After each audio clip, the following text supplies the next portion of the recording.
ओम शांति।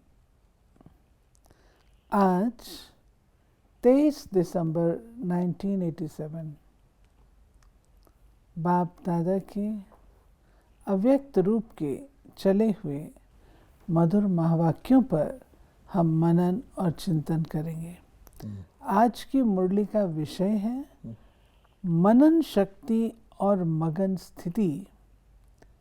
बाप दादा हम बच्चों को दोनों स्थितियां बताते हुए सदा मगन स्थिति में स्थित रहने के लिए आह्वान कर रहे हैं। आइए सुनते हैं। आज डबल ताजधारी, डबल राज्य अधिकारी बनाने वाले बाप विशेष अपने डबल विदेशी बच्चों से मिलन मनाने आए हैं। बाप दादा देख रहे हैं चारों ओर के डबल विदेशी स्नेही सहयोगी सदा सेवा के उमंग उत्साह से स्नेह और सेवा दोनों में आगे बढ़ते जा रहे हैं। हर एक के मन में ये उत्साह है, हमें बाप दादा की प्रत्यक्षता का झंडा लहराना है। हर दिन उत्साह के कारण संगम युग का उत्सव के प्रमाण अनुभव कर उड़ते जा रहे हैं, क्योंकि जहाँ हर समय उत्साह है, चाहे बाप दादा से याद द्वारा मिलन मनाने का अनुभव के उत्साह में दोनों उत्साह हर घड़ी हर दिन उत्सव का अनुभव कराते हैं। दुनिया के लोग विशेष उत्साह के दिन उत्साह अनुभव करते हैं, लेकिन ब्राह्मण आत्माओं के लिए संगम युग ही उत्साह का युग है। जैसे कहते हैं ना, सतयुग में रोज ही दिवाली है तो दिवाली मनाने की ज़रूरत नहीं है। ऐसे ही उत्सव किया जाता है कि उत्साह में आए, तो बीच बीच में उत्सव रखे जाते हैं ताकि नॉर्मल लाइफ में उत्साह रहित लोग जो हैं, थके हुए मुरझाए हुए, खुशी में आ जाएं। मान लो दिवाली मनाते हैं तो एक दो दिन के लिए तो हर व्यक्ति खुशी में आ जाता है। अब बाबा कहते हैं कि संगम युग है ही सारे उत्सव का युग है, क्योंकि उसमें हमें उमंग और उत्साह का, एक तो शिव बाबा की याद और फिर सेवा की खुशी, वो हर वक्त ही रहता है। इसलिए हमारा हर दिन ही उत्सव है, तो हमें खास उत्सव मनाने की भी आवश्यकता नहीं है। बाबा कहते इसलिए संगम युग के हर दिन खुशी की खुराक खाते हैं। बाप द्वारा अनेक प्राप्तियों के गुण गाते डबल लाइट बन सदा उत्साह में नाचते रहते हैं। उत्सव में क्या करते हैं? खाते हैं, गाते हैं और नाचते हैं। अभी विदेश में विशेष क्रिसमस मनाने की तैयारियां कर रहे हैं। खाना, गाना, बजाना और नाचना यही करेंगे ना, और मिलन मनाएंगे। आप हर दिन क्या करते हो? अमृत वेले से लेकर रात तक यही काम करते हो ना? सेवा भी करते हो, सेवा अर्थात डांस करते हो। बाप दादा के गुणों के गीत आत्माओं को सुनाते हो, तो रोज उत्सव मनाते हो ना? यानी सेवा में इतनी खुशी रहती है, हर एक को महसूस होता है, वो बिल्कुल भूल जाता है सब कुछ। और बाबा कहते हैं सेवा में दूसरों को क्या सुनाते हो? गुण सुनाते हो, तो गुणगान करते हो। तो आप देखेंगे गुणगान करने में गाने जैसी फीलिंग आती है। हाँ। कोई दिन ऐसा नहीं जो सच्चे ब्राह्मण ये कार्य न करते हों। संगम युग का हर दिन उत्साह भरे उत्सव का दिन है। वह तो 1-2 दिन मनाते हैं, लेकिन बाप दादा सभी ब्राह्मण बच्चों को ऐसे श्रेष्ठ बनाते हैं, ऐसी गोल्डन गिफ्ट देते हैं। आप देखिए कि उसमें भी गिफ्ट दिया जाता है और हमेशा गुणगान किया जाता है। अब गुणों का गान तो नहीं कहते ना, उसका तो बखान कहेंगे, क्या बोल रहा है। इसलिए बाबा कहता है कि ये तुम्हारा जीवन ही सेलिब्रेशन हो गया। जो सदा के लिए संपन्न, सदा भरपूर बन जाते हो। वो तो 1-2 दिन करके फिर वैसे ही हो जाते हैं। बाबा कहते हैं उसके बाद तो आपका सदा के लिए ही युग ही बदल जाता है। वो लोग क्रिसमस के दिन का इंतजार करते कि क्रिसमस फादर आकर आज गिफ्ट देंगे। वो क्रिसमस फादर को याद करते हैं और आप किशमिश जैसा मीठा बनाने वाले बाप को याद करते हो। इतनी गिफ्ट मिलती है जो 21 जन्म ये गिफ्ट चलती रहती है। वो विनाशी गिफ्ट थोड़ा समय चल समाप्त हो जाएगी। ये अविनाशी गिफ्ट अनेक जन्म आपके साथ रहेगी। जैसे वो लोग क्रिसमस ट्री को सजाते हैं, बाप दादा इस बेहद के वर्ल्ड ट्री में आप चमकते हुए सितारों को, संगम युगी श्रेष्ठ धरती के सितारों को अविनाशी लाइट माइट स्टार सजाते हैं। आप स्टार्स का यादगार स्थूल चमकती हुई लाइट्स के रूप में दिखाते हैं। वो क्रिसमस ट्री में दिखा देते हैं, है ना। तो बाबा कहते हैं कि असली देखा जाए तो वो क्रिसमस न्यू ईयर से पहले मनाते हैं कि नया आएगा वर्ष। कि बाबा कहते हैं मैं जो संगम युग पर तुम्हें ये गिफ्ट देता हूँ नई दुनिया के लिए देता हूँ। तो उनका तो न्यू ईयर आते आते ख़त्म भी हो जाते हैं गिफ्ट, और तुम्हारे ये गिफ्ट सारा ही संगम के बाद सतयुग त्रेता तक चलते हैं। वहाँ तुम गिफ्टों के आधार पर ही समझो सारे 2 युग जीते हो, इतने गिफ्ट मिलते हैं। या लाइट से सजाते हैं या फूलों से सजाते हैं, ये किसका यादगार है? रूहानी खुशबूदार फूलों ब्राह्मण आत्माओं का। ये सब उत्सव आप संगम युगी ब्राह्मणों के उत्साह भरे उत्सवों के यादगार हैं। संगम युग पर कल्प वृक्ष के चमकते हुए सितारे, रूहानी गुलाब, आप ब्राह्मण आत्माएं हो। अपना ही यादगार स्वयं देख रहे हो, इसलिए अंतिम जन्म तक अपना यादगार देख रहे हो। डबल रूप का यादगार देख रहे हो। संगम युग के रूप का यादगार भिन्न भिन्न रूप से रीति से दिखाते हैं, और दूसरा भविष्य देव पद का यादगार देख रहे हैं। न सिर्फ अपने रूप का यादगार देखते हो, लेकिन आप श्रेष्ठ आत्माओं के श्रेष्ठ कर्मों का भी यादगार है। बाप और बच्चों के चरित्र का भी यादगार है। तो अपना यादगार देख सहज याद आ जाता है ना। जैसे उसमें जो मनाते हैं क्रिसमस, उसमें बच्चों को गिफ्ट देता हुआ दिखाते हैं ना। वो दाढ़ी वाला जो फादर क्रिसमस होता है, वो पेड़ के ऊपर गिफ्ट टांग देते हैं, स्टार टांग देते हैं, फूल से सजाते हैं। तो बाबा कहता है बच्चों को देते हैं। तो बाबा कहते हैं बाप और बच्चों का भी यादगार हो गया कि नहीं। असली में तो बच्चे किसी भी आयु के हों, भगवान के बच्चे तो बच्चे ही हैं। तो बाबा कहते उसको उन्होंने एक सिंबॉलिक बनाया हुआ। अब तुम रियल देख रहे हो, और तुम तो अपने देव पद के भी यादगार देख रहे हो, मंदिरों में वो भी देख रहे हो साथ साथ। न सिर्फ अपने रूप का यादगार देखते हो, लेकिन आप श्रेष्ठ आत्माओं को श्रेष्ठ कर्मों का भी यादगार है। आज बाप दादा वतन में 3 प्रकार के बच्चों को देख रहे थे। 3 प्रकार कौन से देखे?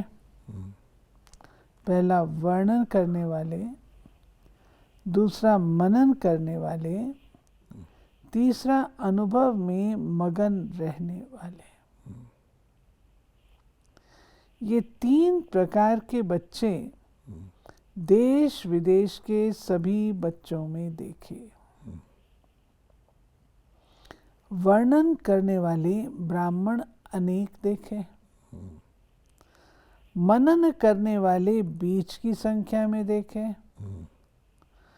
अनुभव में मगन रहने वाले उससे भी कम संख्या में देखे। मतलब मनन करना क्या होता है? आगे बाबा ने बताया।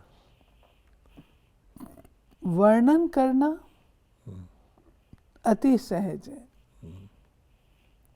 क्योंकि 63 जन्मों के संस्कार है।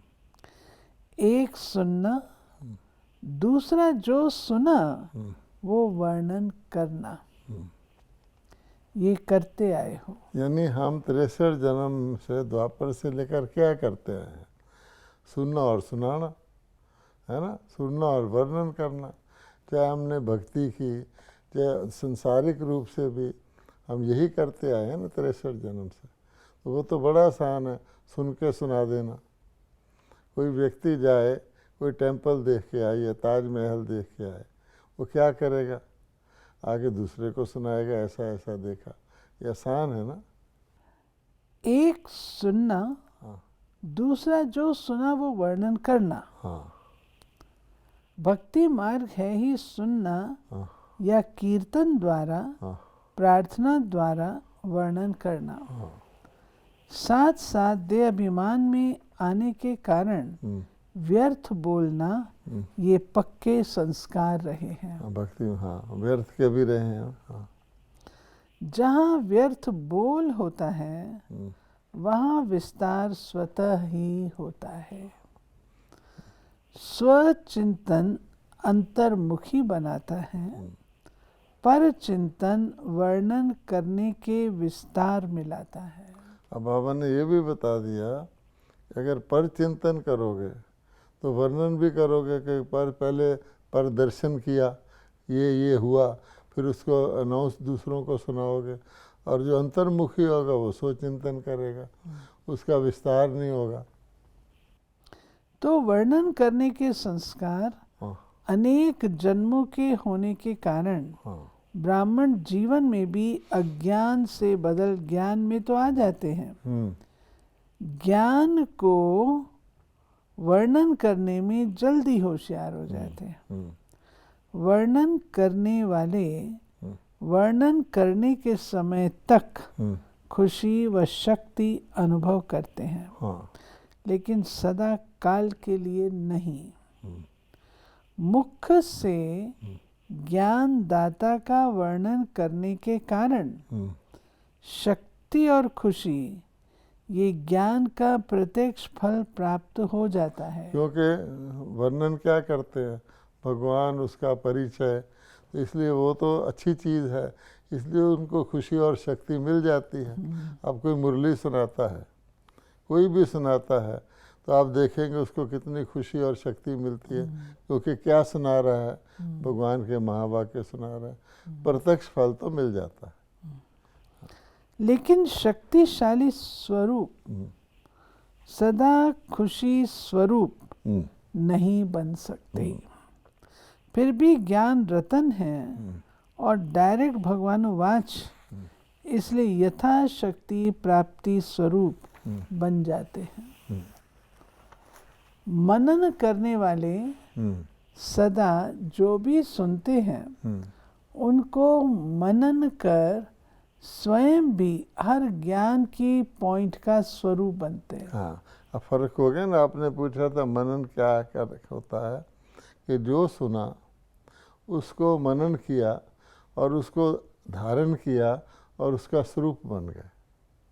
बाबा ने मान लो कहा अशरीरीपना क्या होता है, कर्मातीत अवस्था क्या होती है, तो उसको सुना, फिर उसको मनन किया कि मुझे अशरीरी कैसे बनना है, कर्मातीत कैसे बनना है, कर्म संबंध कर्म बंधन में कैसे बदलता है, उससे सावधान रहना है।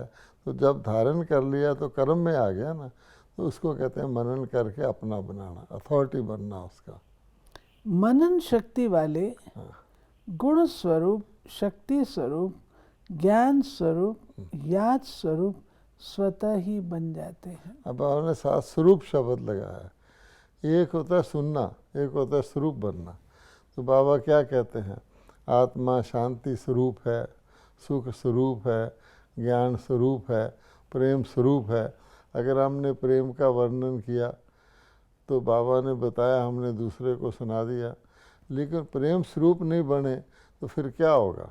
इसलिए बाबा कहता है वो तो जैसे आदत पड़ी हुई है पहले से भक्ति में भी, सुना और सुना दिया, ये है स्वरूप बनना, मनन से बनेगा।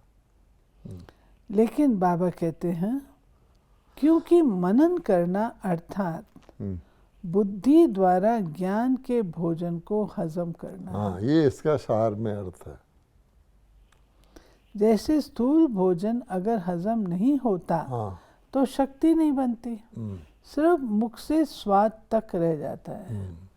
ऐसे वर्णन करने वालों को भी सिर्फ मुख के वर्णन तक रह जाता है, लेकिन वो बुद्धि द्वारा मनन शक्ति द्वारा धारण कर शक्तिशाली बन जाते हैं। देखिए ये बाबा ने बहुत अच्छी एग्जाम्पल दी है कि मुख से वर्णन करना अर्थात मुख का स्वाद लेना है। जैसे भोजन भी कितना शक्तिशाली हो, लेकिन मुख का स्वाद तो आ गया, उसके बाद हजम नहीं हुआ।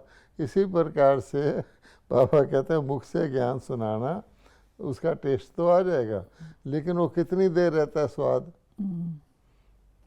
लेकिन वो बुद्धि द्वारा मनन शक्ति द्वारा धारण कर शक्तिशाली बन जाते हैं। मनन शक्ति वाले सर्व बातों के शक्तिशाली आत्माएं बनते हैं। मनन करने वाले सदा स्वचिंतन में बिजी रहने के कारण माया के अनेक विघ्नों से सहज मुक्त हो जाते हैं। क्योंकि बुद्धि बिजी है तो माया भी बिजी देख किनारा कर लेती है। दूसरी बात, मनन करने से शक्तिशाली बनने के कारण स्वस्थिति कोई भी परिस्थिति में हार नहीं खिला सकती। तो मनन शक्ति वाला अंतर्मुखी सदा सुखी रहता है।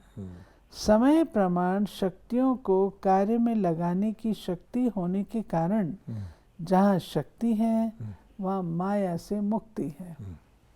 तो ऐसे बच्चे विजयी आत्माओं की लिस्ट में आते हैं। तीसरे बच्चे सदा सर्व अनुभवों में मगन रहने वाले। मनन करना ये सेकंड स्टेज है, लेकिन मनन करते हुए मगन रहना ये फर्स्ट स्टेज, यानी नशा। मगन रहने वाले स्वतः ही निर्विघ्न तो रहते ही हैं, लेकिन उससे भी ऊंची विघ्न विनाशक स्थिति रहती है। अब देखिए, एक हो गया निर्विघ्न, पहले होता है विघ्न स्वरूप, फिर निर्विघ्न, फिर विघ्न विनाशक। तो मनन वाले निर्विघ्न रहेंगे और मगन वाले विघ्न विनाशक हो जाएंगे। अनुभव सबसे बड़े से बड़ी अथॉरिटी है। अनुभव की अथॉरिटी से बाप समान मास्टर ऑलमाइटी अथॉरिटी की स्थिति का अनुभव करते हैं। मगन अवस्था वाले अपने अनुभव के आधार से औरों को निर्विघ्न बनाने के एग्जाम्पल बनते हैं, क्योंकि कमज़ोर आत्माएं उन्हों के अनुभव को देख स्वयं भी हिम्मत रखती हैं, उत्साह में आती हैं। हम भी ऐसे बन सकते हैं। मगन रहने वाली आत्माएं बाप समान होने के कारण स्वतः ही बेहद के वैराग वृत्ति वाली, बेहद के सेवाधारी और बेहद के प्राप्ति के नशे में रहने वाले सहज बन जाते हैं। मगन रहने वाली आत्माएं सदा कर्मातीत अर्थात कर्म बंधन से न्यारी और सदा बाप की प्यारी है।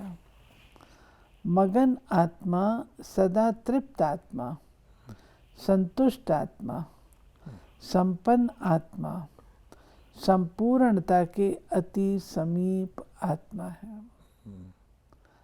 सदा अनुभव की अथॉरिटी के कारण सहज योगी, स्वतः योगी ऐसी श्रेष्ठ जीवन, न्यारी और प्यारी जीवन का अनुभव करते हैं। उनके मुख से अनुभवी बोल होने के कारण दिल में समा जाते हैं और वर्णन करने वाले के बोल दिमाग तक बैठते हैं। यानी एक व्यक्ति ने अनुभव किया हुआ है तो वो अथॉरिटी से बोलता है, और अनुभव नहीं किया हुआ, ज्ञान धारण किया है, सुना है ज्ञान और ईश्वरीय ज्ञान सुना है, उसमें भी पावर होती है, तो उस सुने सुनाए की अथॉरिटी से बोलता है, तो वो दिमाग तक जाता है। और उसके बाद ये जो अनुभव की अथॉरिटी है कि मैंने ऐसा किया, मुझे ऐसा प्राप्त हुआ, ये दूसरे के दिल तक पहुँचते उसको भी हिम्मत आती है कि देखो ये ऐसा कर सकता तो मैं भी कर सकता हूँ। तो अनुभव की अथॉरिटी होती है ना। अब डॉक्टर है या वकील है, पढ़ाई तो एक जैसी पढ़ते हैं, अगर उनकी पढ़ाई का देखा जाए किस लॉ के अंडर क्या होता है या किस बीमारी का क्या इलाज है, तो 1 साल पुराना डॉक्टर भी जानता है। लेकिन उसके बाद और क्या चीज़ होती है जो अनुभवी डॉक्टर बता सकता है, तो उसको हर तरह के मरीज़ों के हैंडल किया होता है, क्योंकि इसमें केवल दवाई की बात नहीं होती, उसमें पेशेंट कैसा है, कमज़ोर है, क्या है, उसकी वाइटैलिटी कैसी है, ये सारा देखता है। फिर बच्चे को भी वही दवाई दे दे और वही डोज दे दे डॉक्टर, है नहीं ना। इसलिए फिर बाबा कहता है और भी अनुभव होता है, उसकी टेम्परामेंट देखना। तो जो अनुभवी डॉक्टर होता है दवाई वही देता है, लेकिन सब कुछ देख करके उसका प्रॉपर डोज देता है, ये इसको अनुभवी कहते हैं। तो दूसरे को भी अगर आप दवाई दे दो और उसका पूरा फ़ायदा ना हो, ये उल्टा रिएक्शन ही हो जाए, क्योंकि वो तो दवाई पढ़ के बताई है उसने, ये अनुभव की अथॉरिटी। तो बाबा कहते हैं तो समझा फर्स्ट स्टेज क्या है। मनन करने वाले भी विजयी हैं, हाँ। लेकिन सहज और सदा में अंतर है। मगन रहने वाले सदा बाप की याद में समाये हुए होते हैं। तो अनुभव को बढ़ाओ, लेकिन पहले वर्णन से मनन में आओ। पहली स्टेज ये है। हाँ। मनन शक्ति मगन स्थिति को सहज प्राप्त करा लेती है। मनन करते करते अनुभव स्वतः ही बढ़ता जाएगा। मनन करने का अभ्यास अति आवश्यक है, इसलिए मनन शक्ति को बढ़ाओ। सुनना और सुनाना तो अति सहज है। मनन शक्ति वाले मगन रहने वाले सदा पूज्य, वर्णन करने वाले सिर्फ गायन योग्य होते हैं। खुद भी गाते हैं, उनका भी गायन ही होता है, और वो अथॉरिटी से परिवर्तन कर देते हैं। मनन में फ़र्क बताया कि मगन सदा और सहज नहीं होगा, मगन सदा और सहज होगा। तो मनन में दूसरे को पास ऑन करेगा, उसको सदा और सहज नहीं लगेगा। और मगन वाला तो क्योंकि मगन ही है, बाबा की याद भी उसको सदा ही रहेगी, उसकी स्थिति हाईएस्ट रहेगी, तो दूसरे को भी सदा सहज लगेगा उसकी धारणा करना। वो ऐसा नुस्खा बताएगा, जैसे बाबा कहता है कि कई तो रास्ता ही नहीं बता सकते, कई रास्ता ठीक बता देते हैं, यहाँ चले जाओ, और कई रास्ते पर पहुँचा के आते हैं। तो तोड़ पहुँचाने वाले कौन होंगे? जो मगन स्थिति वाले होंगे, दूसरे को इजी लगेगा। सेवाधारी तो तीनों हैं, हाँ। लेकिन सेवा का प्रभाव नंबरवार है। नंबर वार में नहीं आना, नंबर 1 बनना।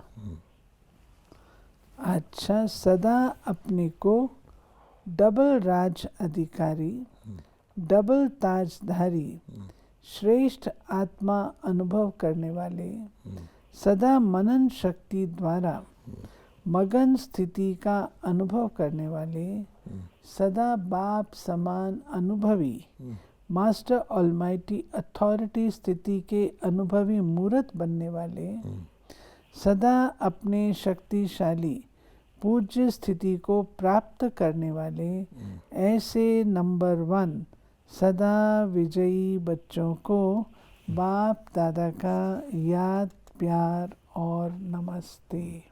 अब देखिए, इसमें बाबा ने, क्योंकि विदेशी बैठे हैं, तो पहले सारी क्रिसमस की और जो बाबा का बच्चा बनता है उनके रियल क्रिसमस की सारा बाबा ने वर्णन किया कि देखो कि वो यादगार मनाते हैं, उसमें सितारे टांगते हैं, उसमें गिफ्ट टांगते हैं, फूल लगाते हैं और बच्चों को गिफ्ट देते हैं।